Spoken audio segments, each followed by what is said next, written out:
I get shit done, I have fun. It's my time and I'm the one. I'm breaking through.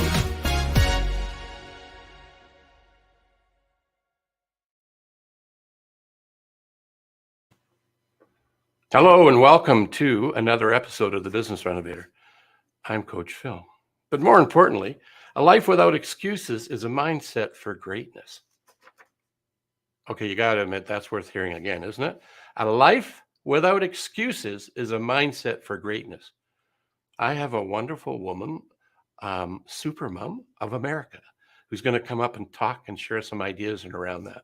But before I do that, if you're watching this live, thank you for being here with us today. And if you're catching this on the replay, remember #replay. Let us know where you're watching us from. Have you feedback? Send that to us. We like the good, the bad, and the ugly. That's how we get better. So we appreciate that. Now I'm going to give a shameless plug from my organization. Here we go.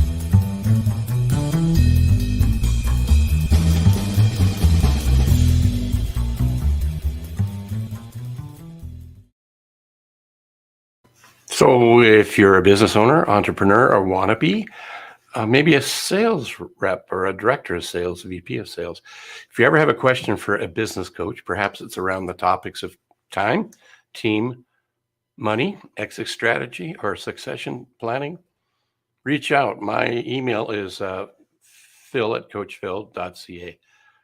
No credit card required. And I'm also part of a group of in excess of a couple of hundred coaches around the globe. If I don't have the answer, I can make an introduction and see if we can get you sorted out and on the right path, wherever that is for you. Man, I'm excited to talk to this guest. She is America's supermom. She is a mother of 15 children, ranging in age from 8 to 32, and works daily to empower women to face life's challenges with a smile instead of stress. She overcame 13 years of depression, 3 hospitalizations, so she is passionate to help moms avoid her pitfalls in life. Her platform is extensive to include books, podcast host, TV producer, and coach. She also values financial wellness and is active in multiple income streams. LaChelle Adkins, I got to bring you up. They got to meet America's Supermom. Here you come. Well, thank you so much, Phil, for that warm introduction. And I am so excited to be here. And I want to thank StreamYard for bringing us together. Yes. So what does StreamYard have to do with anything? Well, we're on the StreamYard platform. We're not being sponsored by them. We both pay to play on their space. Mm-hmm. But I have to say, they've done a really good job in providing us with a tool to connect. Mm-hmm. And the fact that we met in a StreamYard event to learn more about what StreamYard does and how we can leverage their tool to our benefit to provide, reach out to the world. So yeah, thank you, StreamYard, and the guys and gals that put that together. Yes. So I'm excited to be here. Yeah. And I liked how you talked about this on social media and how we got connected and the power of networking. Mm-hmm. Right. I love it. Yes. I feel like I definitely don't have it all together. I'm a work in progress. So I love your whole concept of your show. And you had me immediately when we talked about it on our first Zoom call. So, being a mother of a number of children, everybody has a different personality. So I can always add some more tools in my toolbox to figure out these kids. Yeah, that's awesome. I don't even have any, and I'm stressed out. I have had as many as 19 per year from September till about April. The last few years of my coaching life in terms of hockey, I got to hang out with for 3 years with a bunch of wonderful young women. And we were a highly competitive team, and they were driven individuals for the most part that wanted to. Some of them were aspiring to add to their education. I was trying to think of the word higher education by getting a scholarship by playing, and some of them achieved that goal. So it was really interesting hanging out with them. And what I learned from that whole process, I know this show's about you, but I'm going to share my little bit about kids, right? Is the difference between the female athlete and the male athlete when it comes to handling losses and handling some other things. They do some things. They might look, they look like athletes when they're playing hockey, and then you have a formal function. You go, is that girl on our hockey team? The transformation from athlete to woman is amazing. But how they deal with losses, so much better, I think, generally speaking, than males. The males they're just, not all of them, but I have seen where they just can't get over it and they're so hung up on it. Yeah. And I remember we were at a game out of town, and we'd lost 4-1 to a team that we should have beat. And once it was all over and the girls had transformed from the game's over, now we're hungry now, let's go eat. They were giggling and laughing and having a good time. They were enjoying life, which is what you should do. And I tapped on my other buddy who was coaching with me at the time, and me with him, and asked him, I said, did we win 4-1? So the way that they handled the loss was pretty amazing. It wasn't just that one day, it was typical. So I learned a lot by hanging out with some younger people. They teach us a lot if we're willing to learn. So that's the thing. I learned through my own ups and downs that I can learn from them. So taking the approach that I have to know everything was definitely problematic. Yeah. One of my mentors says, stop being the captain of the world. Mm-hmm. Right? So true. If you leverage other people, whether it be your children or the people that you're in your network, and leverage is not a bad thing because you're leveraging their brilliance. Mm-hmm. There's not enough time in a lifetime to learn everything we need to know from ground zero, is there? So true. And, I would like to add thinking you're the captain of the world, because every time you turn around, there's something new. I mean, just thinking about StreamYard, all the advances they're making, LinkedIn, we've got this audio component that's added and so many different things. And have you tried the LinkedIn video where it's like Zoom, where you can reach out to people?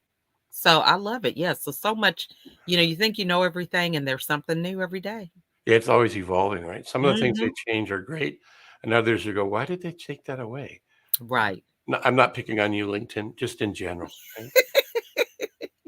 Well, one of the culprits for me is I used to be a huge fan of Apple. I still like the product, Mm-hmm. but I was a huge fan of where you manage your content on their what's it called, Yeah. iTunes.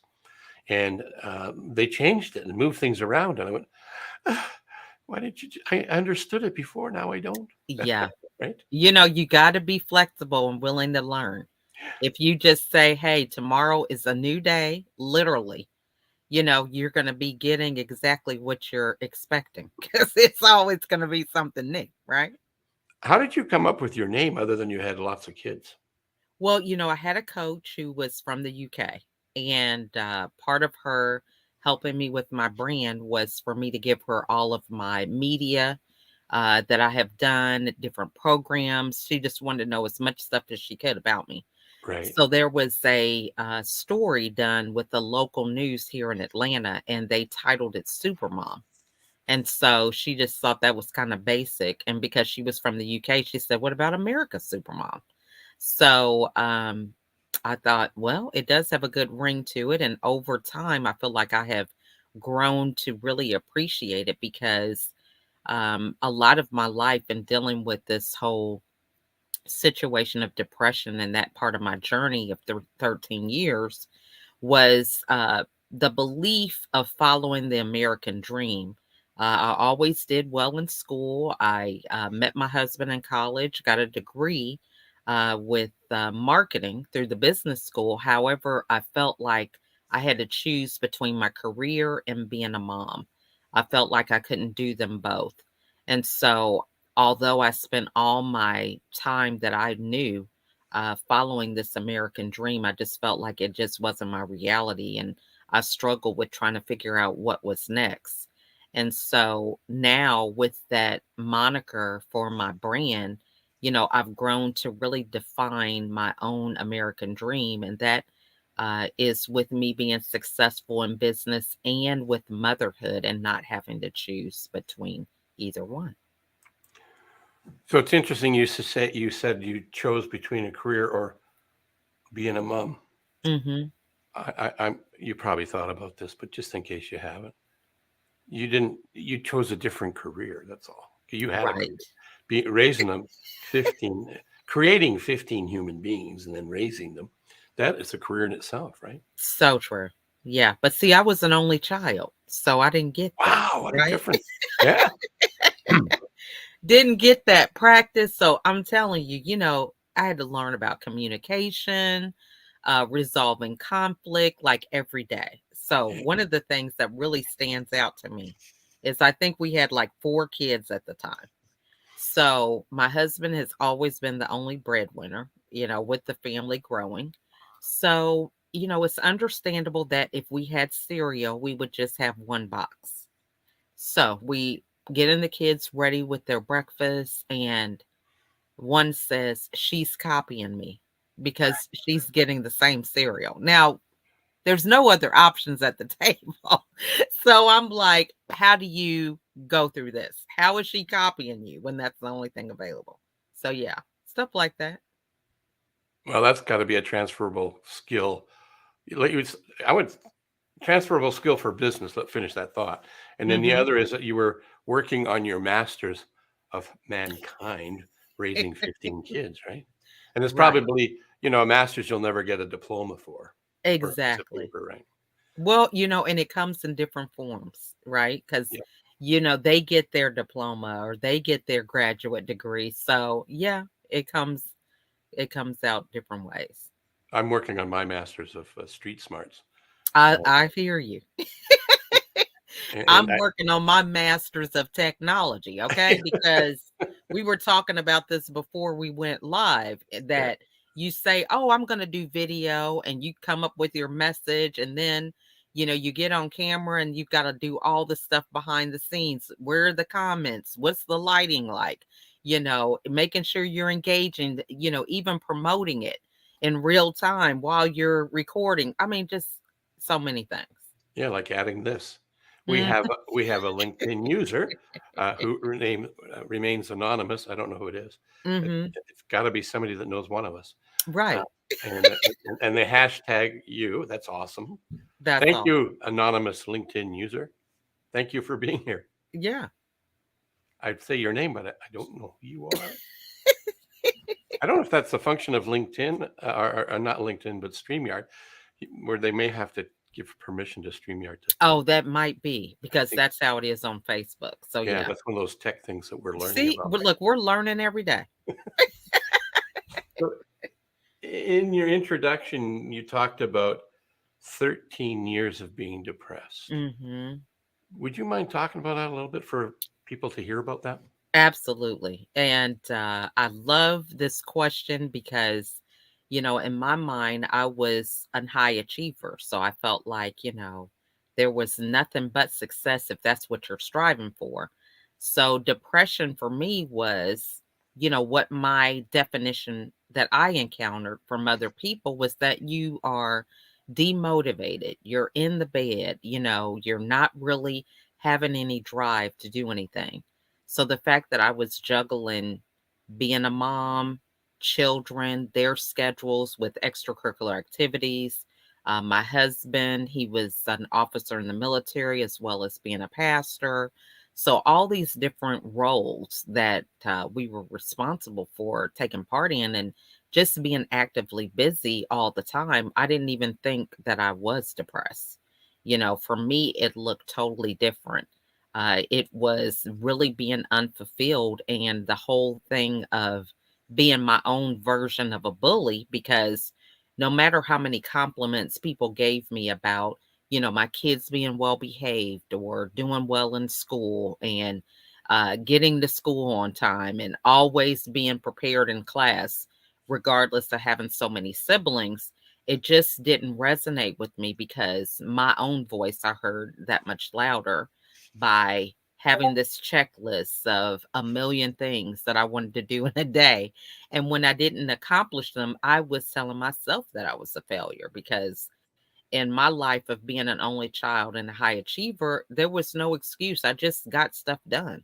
So I didn't even factor in the dynamic that I couldn't control my kids or circumstances that affect them and myself. And I just didn't have that time to reflect. I was on autopilot, and a lot of my ability to make some really thought-provoking reflections was not available because I was just on autopilot all the time. So I was going through the motions just trying to make it through a day without really any kind of strategy or intentional thinking about how I could be effective every day.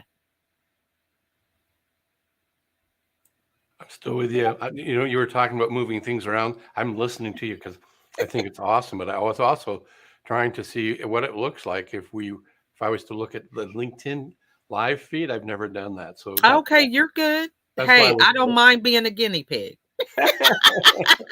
No, but I'm gonna push a button and come back and join you on camera here.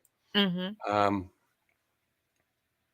And why I wanted to ask you to talk about that is it's something that needs more talk about, Mm-hmm. and how to manage that, and having somebody who's gone through that to hell and back, so to speak, Mm-hmm. is I'm grateful that you're here, and I'm grateful that you're willing and open to tell your story. Mm-hmm. And I wrote down as you were talking, our own voice is loud, right, to all of Mm-hmm. us. So the mental fitness that I have in my intros and promo copy is, and I it used to be mindset, but I shifted. Mm-hmm. And I shifted because of something I came across called positive intelligence. Now, I've heard of EQ, which is emotional Mm-hmm. intelligence, and I've heard of IQ, which is how smart you are. Mm-hmm. And I was told EQ is more important than IQ. And I Mm-hmm. believe that's true because Mm-hmm. if we're emotionally weak, then if we're working for somebody who's a bully, I just use it that way, Mm-hmm. and they could knock us off the confidence stool or chair for Mm-hmm. an hour, half an hour, a day, or a week. Mm-hmm. If we're emotionally unstable, if our emotional quotient's low. And I thought, well, this is really cool. How do we change it though? Anyway, one of my coaches introduced me to positive intelligence. So I'm on a journey to learn to become uh, an expert. And expert doesn't make me perfect, just gives me a wealth of knowledge and resources Mm-hmm. to help people quiet the noisy voice we have. We have Mm-hmm. 10 of them, 10 saboteurs, one main Mm-hmm. character and 9 supporting. There's even assessment tools to help people do that. And we have 5 sages. And if we can get to the sage side of our uh, mind, then our mind becomes our friend. It becomes mentally tough. The Mm-hmm. muscle is developed in here, just like it is in a bicep, right? So we Mm-hmm. can actually teach people how to do that so that they can manage their life. And I used to use the phrase of, I want to stop under living. And I still am striving to do that, which means moving me to my potential. And this is one of the things that I found that's been very useful. So, what was your method of getting past the other side of 13 years of depression? Mhm. Yeah, well, I think it is something to also highlight these hospitalizations because I had 3. Yes. And it was after my 3rd hospitalization that I thought, this is a pattern. And although I am blaming other people, my husband, kids, circumstances, I'm the common denominator. So it was really that self-awareness that, if I don't do something about this, how many patterns am I going to have with this story of being hospitalized? So I got quiet with really getting comfortable with listening to my own voice and asking myself questions rather than telling myself things, you know. So a lot of times when we think about trying something new, the first thing we do is say, "Oh, well, you don't know enough about it," or "This is not going to work," or "You tried something the last time and it didn't work."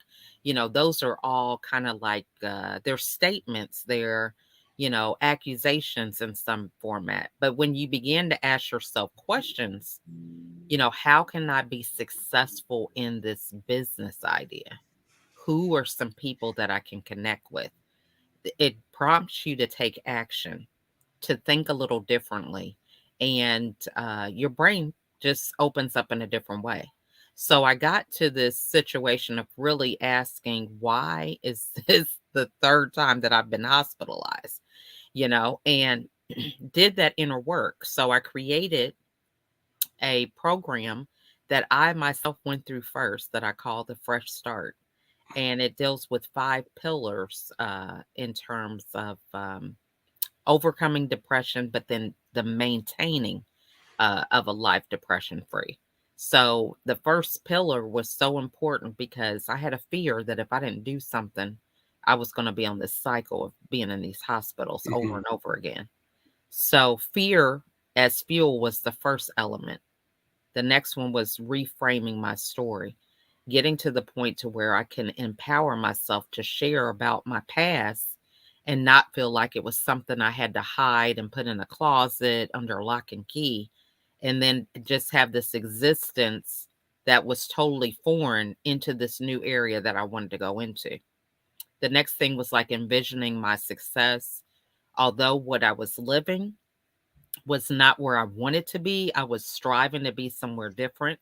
I had to get visual cues around me.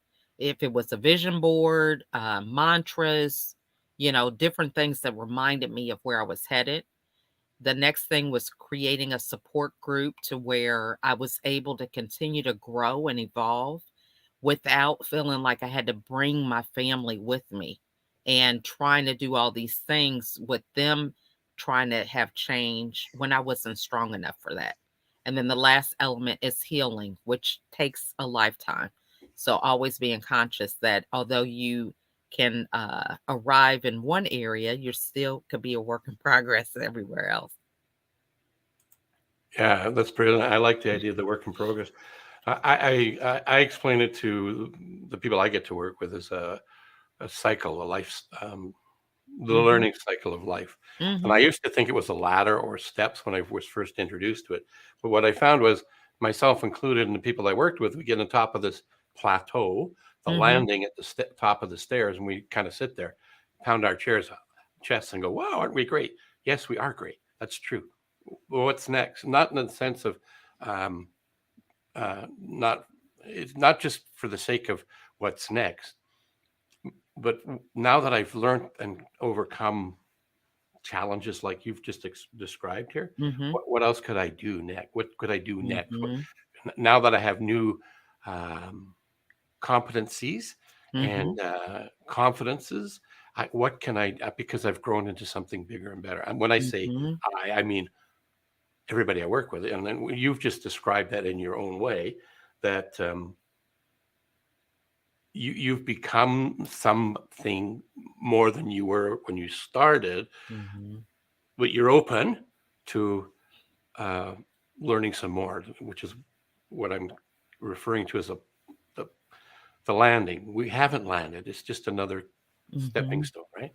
So Mhm. what's next? What could we take on? How can we make an impact in the world? And what I heard that you are interested in doing is working with moms who may be in where you were, or Mhm. are in the place of the jumping into that, or not Mhm. jumping, falling into it. And Mhm. you're there as a way to help them get wings and get across, or Mhm. manage those thoughts that they're having, or coming into your 5 pillar program so that Mhm. they can avoid the pitfalls that you've had. Maybe not totally, but you can take the spike out of where you went and make it smaller for Mhm. them. It's my interpretation of what I'm hearing. So true. Because, we were just talking before we hit record about, the pitfalls of anything, right? You go into business and, hey, if you're not constantly getting leads, yeah, you can have that great pillar month, but if you're not doing anything to keep that pipeline always full, that month can turn into a desert next month, right? Yeah, Where you're having this up and down with your finances in your business. If you're not conscious of nurturing your clients, you may just have a transaction rather than having customers for life. yeah, So there's so many different things that, we look at things in a tunnel vision. But when we learn to understand that there's so many moving parts, and we just kind of touched on it a little bit with video.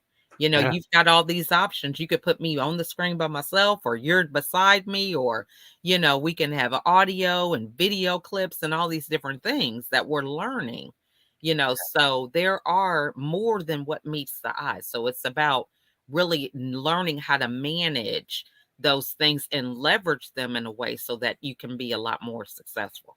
yeah, absolutely. So, and I came across an email that was explaining what's the purpose of a business, and my my up until recently, I was thinking we're in the business of getting and keeping clients, Hmm. our customers, and that's part of what we do. But I Yeah. liked his definition a little bit better. He didn't say it wasn't that. He says, but the purpose of being in business for yourself is to build the life that you really want, so it could support it and sustain it, so that you can be home with the kids on the weekend, or only work till 5 o'clock. So you're not the business is not your marriage partner. They're not your mistress or your beau, right? Um, Hmm. it's just the mechanism to live the life that you want to live with purpose. So I thought that was a pretty good definition of why you might want to be self-employed and So true. avoid living on the desert. I like that description that you came up with, because we need to keep on evolving and growing and helping and supporting people. And Jim, was it Jim Rohn? I think he said, if you help enough people get what they want, Zig Ziglar. yeah, it was But okay. they all hung out together. Yeah. Yeah, they did. And Mhm. but the quote is really powerful, right? Mhm. If we serve other people in the right way with the right intentions, then Mhm. we'll be looked after, and our purse will be full of the funds we need to live our life. So true. You know what? We're almost at the 30-minute mark, and it felt like 5 minutes. I'm a talker now. But yeah, And but you're not just a talker. You're a talker with lots of value, and it was pulling me in. Um, Financial wellness. Let's touch on that a little bit mhm. as one of the other things you talk about. Mhm. I love it. And so what do you want to ask me? Well, it's just in your introduction, and we haven't talked about that at all. Yeah. I'm going to put up your LinkedIn uh, Okay. page and your address so people can find you. Okay. And if you could just tell us a little bit, what do you mean in you value financial wellness, Yes. and it's an active in multiple income streams? Yes. Can you give So us a little teaser nugget about what that is? absolutely. So I love this question because with a large family, the first thing that people say is, how big is your house? How big is your car? How do you feed all those kids? Those are like one of the three common things that they ask. And it is, expensive to think about, the needs of children. And we're not talking just come in, wake up, go to school, come back home. There are things like parties and extracurricular activities and all those fees and things that go into that. So it takes a lot to take care of one child, let alone right now, currently, we have 10 that are still at home. So I love being able to supplement income so that we can do a lot of the things that we do with our children.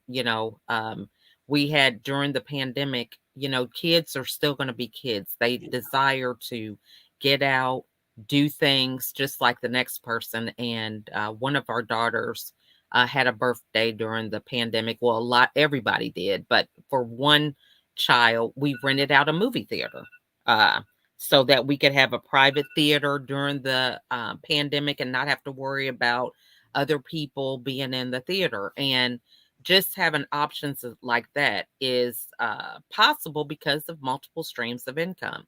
So I am about wellness, not just mentally, but physically, mentally, emotionally, and financially. So people who I meet, if they have that same idea in mind, then it's possible for us to collaborate on other business opportunities. So I'm into wellness products as well as beauty products, things that I use myself and feel comfortable with. And then I have my own platforms with being a podcaster. I'm a TV producer as well as a speaker. So there are just so many different things that I do. I'm also involved in the metaverse, and that really has a strong pull for me right now because I have an 8 and 10-year-old, and they are into this type of mindset with this metaverse, and I want to be able to stay relevant in their eyes and connect with them with what it is that is normal for them, but is strange for me right now. So they actually help train me on what avatars are, how do I move them around on the platform, different things that they just have vision for has really helped me because I currently now am a brand ambassador for the metaverse. Wow. Mm-hmm. I mean, what I was doing up here wasn't going crazy. I'm taking all the different hats off I know. of you. Like you're a mom, a wife. I didn't even notice that. You look, I'm looking at the camera now. You're, you're you're doing what I'm supposed to be doing. And I've left this up here. This is where people, they want to find out more about what you're talking about there, Mm-hmm. they can go and connect with you or follow you on LinkedIn. Um, Mm-hmm. if you can't find her on LinkedIn, just go America's Supermom. I'm pretty sure you're the only one there, and Mm-hmm. they'll find you. And when they find you, this is what they'll see. I'm looking up at the big monitor up there because Mm-hmm. it works better. I can move it. See this? I can't move it Mm-hmm. down there. So that's what they will see. There's your masthead up there. Mm-hmm. Yeah, this has been wonderful. Like, is there one thing that if you were to share with your audience that would be your closing comment from today? It would be my quote that you opened up with. So I was challenged in another social media app called Clubhouse. I was in a room with Les Brown. And Ah, so some of you may be familiar with Les. And we were in a room and he challenged us to come up with our own quote. What is something that, you're uh, passionate about or some mantra that you want to have for yourself and come up with a quote. So mine is a life without excuses is a mindset for greatness. And that means so much to me because I feel like there are no excuses. You either want to do something or you don't. We can come up with a million reasons why it may not work out. We don't know what we're doing and all these different things. But when you begin to let the excuses go, you can see your own value, the skills that you do know, because whatever you focus on grows. So if you get committed to something and you just say, hey, I'm jumping all in, I'm going to learn as I go, and you commit to that, then there is no limit to the things that you can accomplish. Just by us meeting on the StreamYard webinar, StreamYard is a platform that we use to do things like we're doing now. So I got a note that came across my back channel of StreamYard when I was setting up a collaboration. And it said, hey, we're going to be having this event. So I clicked on it and I registered. checked my calendar to see if I had the time available and just signed up. So I think so often, we're planning for the perfect way to do something. People give us opportunities every day. People are in your messenger or sending you emails, but are you even taking the time to read them, to quickly respond, to just say thank you or hello, or, even looking at their different profiles, right? We can learn a lot just by looking at their profile. There's been so many times that I have been stumped with, how am I going to do this? And someone reaches out to me. I go look at their platforms. I see them on Instagram. They may be doing the same type of work that I'm doing, but they spark an idea. It's just like masterminding. So eliminate the excuses and just get started. I like that. Eliminate the excuses and just get started, because I think success likes action, right? It likes speed. So take an idea and run with it. And it might not be the best idea, but it'll take you to somewhere else where you'll meet somebody. It'll be like the ripple effect of the pebble in the pond. So And true. as a result of that, other things show up. I hate to bring this to an end. What a wonderful guest you've been. Well, thank you. Thank you for being on the show with me today. I don't mean to interrupt. I'm sorry. No, that's fine. We're a work in progress. I have loved it. I mean, I feel like I've been in a training session with all the different things you're doing with the video and sharing screens. So I'm excited to try out some of these things you're doing.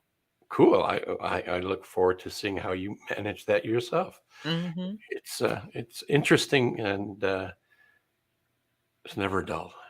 So again, thank you for being on the show. Much appreciated you being here and sharing your ideas and insight to who you are as a woman, as a human being, as a mom of 15 children. Well, thank you so much, Phil. And I look forward to you joining me on my platform.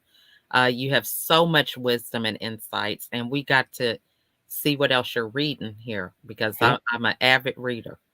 Awesome. Until then. Bye. See ya. Wasn't that awesome? Time went so quickly, too quickly. But in honor of my audience, try to keep it around the 30-minute mark. So that brings us to the end. And I just want to bring up one thing that I like to end with, to remind you that You and Wonderful is there on purpose to remind you to be your unique individual self, because there's no one else like you. So continue being you. Wonderful.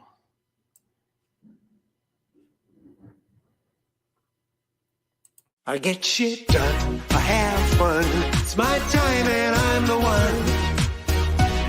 I'm brave.